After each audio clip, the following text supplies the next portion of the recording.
अस्सलामुअलैकुम दोस्तों, आपके साथ है मोहम्मद याकूब। आप देख रहे हैं यूट्यूब मौसम पाकिस्तान। ताज़ा तरीन खबर आपको देते हैं मौसम के बारे में। मौसम ने फिर से खतरे की घंटी बजा दी है। मौसम सर्द रहेगा, पूरे पाकिस्तान में सर्दी ज़्यादा होगी। क्वेटा, सियालकोट, मुल्तान, लाहौर में और इस्लामाबाद में, कश्मीर में और मर्री में, रावलपिंडी में ताज़ा तरीन खबर आपको दे रहे हैं मौसम के बारे में। बारिश नहीं होगी, पूरे पाकिस्तान में सर्दी ज़्यादा होगी। 2 दिन के अंदर ताज़ा तरीन खबर आपको दे रहे हैं, सर्दी ज़्यादा होगी और धूंधल भी होगी। ताज़ा तरीन खबर आपको दे रहे हैं दोस्तों।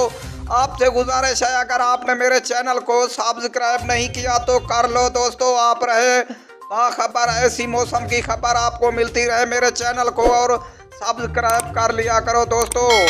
आपसे मेहरबानी होगी, गुजारिश है मेरी। मैं रोज़ खबर देता हूँ मौसम के बारे में और आप ऐसी ही वीडियो देखते रहेंगे रोज़। आप मेरे चैनल को सब्सक्राइब कर लो दोस्तों, आपसे गुजारिश है।